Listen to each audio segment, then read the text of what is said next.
Print and electronic media మిత్రులందరికీ కూడా నమస్కారం. ఈరోజు ఈ పత్రికా సమావేశం ఎందుకు ఏర్పాటు చేయాలంటే వైసీపీ వాళ్ళ అక్రమాలు, వాళ్ళ అధికారంలో ఉన్నప్పుడు చట్టాలను ఉల్లంఘించి అటవీ ప్రాంతం కానీ, చెరువులు కానీ, సెలయేర్లు కానీ దేన్నైనా సరే ఆక్రమించడానికి అనర్హం అన్నట్టుగా ప్రతి దాన్ని ఆక్రమించుకొని సొంత బ్రాండింగు, సొంత ఫ్యాబ్రికేటింగ్ ఇవన్నీ చేసుకున్నారు.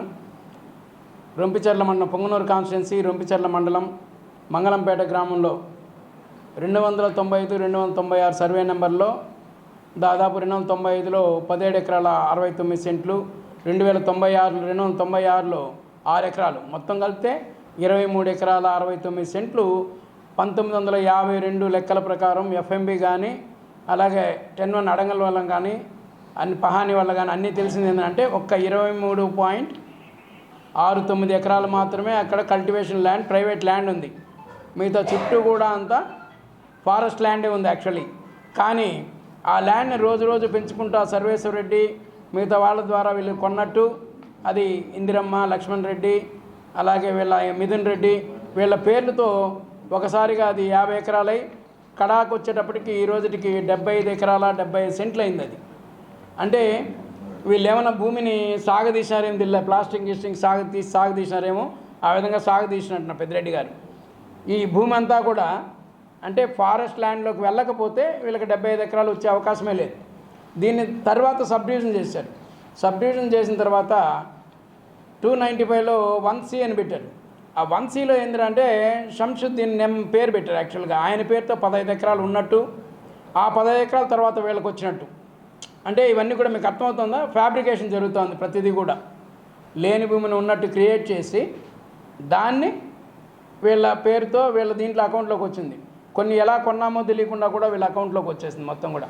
అంటే 52 ఎఫ్ఎంబి ప్రకారము ఆడ 23 ఎకరాల 69 సెంట్లు ఉంటే ఈరోజు ఆ లెక్క కంప్యూటర్లో కానీ వెబ్సైట్లో కానీ కనబడేది ఎంత అంటే 75 ఎకరాల 75 సెంట్లు కనబడుతుంది. అంటే 52 ఎకరాల చిల్లర తేడా కనబడుతుంది ఈరోజు. ఈ భూమి మొత్తం కూడా వీళ్ళు ఫ్యాబ్రికేట్ చేసుకొని ఫారెస్ట్ ల్యాండ్ని సోషల్ ల్యాండ్గా చూపెట్టారు. యాక్చువల్గా ఫారెస్ట్ ల్యాండ్ డిసైడ్ అయిపోయింది ఆల్రెడీ. అది ఎలా వచ్చిందో తెలియడానికి లోతైన విచారణ జరిగితే కానీ ఇవన్నీ బయటపడు. అలాగే పోతే అక్కడ బ్రహ్మాండమైన ఒక భవనం నిర్మించారు, అద్భుతమైన భవనం. పోతే అక్కడికి రోడ్లు ఒకటి వేసుకున్నారు. రోడ్డు ఏంటంటే 6.5 కిలోమీటరు బీటీ రోడ్ వేశారు. ఈ 5 కిలోమీటర్ల వరకు ఇతరుల భూములు ఉన్నాయి, వ్యవసాయ భూములు ఉన్నాయి. యాక్చువల్లీ ఈ 1.5 కిలోమీటర్ మాత్రము రొంపిచెర్ల మార్కెట్ కమిటీ డబ్బులతో మొత్తం అదంతా కూడా 30 ఫీట్ రోడ్ అండి. బ్రహ్మాండం, మీరు శాటిలైట్ పిక్చర్ చూస్తే బాగా బ్రహ్మాండం కనబడుతూ ఉంది. 30 అడుగుల రోడ్డు అద్భుతంగా వేసుకున్నారు అక్కడ జాగాకు పోయేదానికి. ఇక్కడ ప్రజలకు గుంతలు కనబడుతూ ఉన్నాయి, ప్రజలు పడిపోతూ ఉన్నారన్నా కూడా పట్టణాల్లో కానీ విలేజెస్లో కానీ ఈ రోడ్డును పట్టించుకొని వాళ్ళు వాళ్ళ సొంత పొలాలకు మాత్రం రోడ్డు, బీటీ రోడ్ నీట్గా వేసుకెళ్ళిపోయారు మొత్తం. ఈ విధంగా చేసి మొత్తం భయభ్రాంతి చేసి ఇప్పుడు పులులు, ఏనుగులు అవి తిరిగే చోట పోయి మనం ల్యాండ్ ఆక్రమించుకుంటాం. ఎక్కడికి రావాలా? మన మీదకి వస్తాయి కదా. యాక్చువల్గా ఆడ పులి కూడా ఒక అతన్ని అటాక్ చేసిందని, చంపేసిందని కూడా ఒక పెద్ద వదంతి ఉంది. ఆ కాంపౌండ్ ఏనుగులు కూడా ఎక్కువ తిరుగుతూ ఉంటాయంట అక్కడ.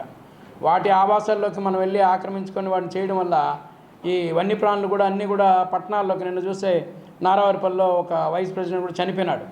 వాటిని ఆడ అడ్డుకోవడం వల్ల అవన్నీ కూడా టౌన్ల మీదకి వచ్చేస్తున్నాయి. ఇవన్నీ ఎవరు గుర్తించుకోవడం లేదు మొత్తం అందరూ కూడా. పరిస్థితి చాలా ఇబ్బందికరంగా ఉంది. ఈ విధంగా వైసీపీ నాయకులందరూ కూడా ప్రతి చోట, ఇంతకుముందు ఒకసారి వైఎస్ రాజశేఖర రెడ్డి గారు సీఎంగా ఉన్నప్పుడే ఆయన ఇడుపులపాయలో భూమిని అంతా కూడా ఆయన సరెండర్ చేశాడు యాక్చువల్లీ. కానీ ఇప్పటిదాకా సరెండర్ చేయలే, వాళ్ళ కంట్రోల్లో ఉంది. పేరుకైతే సరెండర్ చేశారు కానీ ఏ భూమి కూడా బయట వాళ్ళకి రాలా, బయట వాళ్ళకి పట్టాయిలా, అంతా వాళ్ళ దగ్గరే ఉన్నాయి. ఆ విధంగా అడవులను కూడా వీళ్ళు శాంతం ఆక్రమించుకుంటూ వెళ్ళిపోయి ప్రజలకి మనకైతే నీతులు చెప్తారు. మనకైతే ఇంకా దీనికి ఎదురు దాడి ఉంటుంది. నిన్న ఆయన ప్రెస్ మీట్ పెట్టి రామచంద్ర రెడ్డి గారు డాక్యుమెంట్ చూపెట్టారు నేను కరెక్ట్ అన్నట్టుగా. మేము అడిగే ప్రశ్న ఏంటంటే ఈ 23 ఎకరాల 69 సెంట్లు 75 ఎకరాలుగా ఎలా మారింది? ఎక్కడి నుండి తెచ్చారు దీన్ని? ఫారిన్ నుండి ఏమైనా తెచ్చారా, లేదా గ్రహాంతరం నుంచి ఏమైనా తెచ్చి ఆ 75.75 సెంట్లు ఎలా చేశారు? 52లో 23.69 ఎకరాలుగా ఉన్న సోషల్ ల్యాండ్ మిగతా చుట్టూ ఫారెస్ట్ ల్యాండే ఉంది. ఆ ఫారెస్ట్ ల్యాండ్ ఎలా సోషల్ ల్యాండ్ అయింది? దీనికి మీరు సమాధానం చెప్పాలా? మీరు కొన్నారంటున్నారు, నిజమే, ఫ్యాబ్రికేట్ చేసి ఏదైనా చేయొచ్చు మనం. ప్రతిదీ కూడా చాలా ఉన్నాయి, అటువంటి డాక్యుమెంట్లు కూడా చాలా ఉన్నాయి. అట్లా కాకుండా మీరు ఒరిజినల్గా మీకు ఎలా వచ్చింది, ఏ విధంగా ప్రూవ్ చేయాలి? ఫారెస్ట్ ల్యాండ్ సోషల్ ల్యాండ్ ఎలాగ మారింది?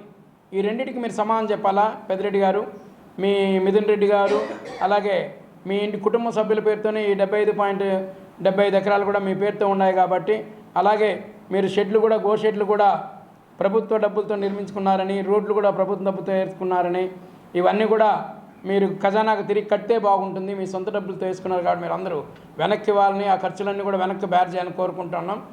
మీకు 40 ఏళ్ళ రాజకీయ చరిత్ర ఉంది. మీరు కూడా ఈ విధంగా బిహేవ్ చేయడం కరెక్ట్ కాదు. కాబట్టి జరిగిన ఈ 1.5 కిలోమీటర్స్ ఖర్చుని, మీరు వేసుకున్న తార్ రోడ్డు ఖర్చుల్ని, అలాగే గోషెట్లని, వీటన్నిటికి సంబంధించిన వాటిని మీరు ఖజానాకి జమ చేస్తే చాలా బాగుంటుందని, మీకు జెన్యూనిటీ వస్తుందని కూడా ఈ సందర్భంగా కోరుకుంటున్నా. జై హింద్, జై తెలుగుదేశం, జై చంద్రబాబు, జై నారా.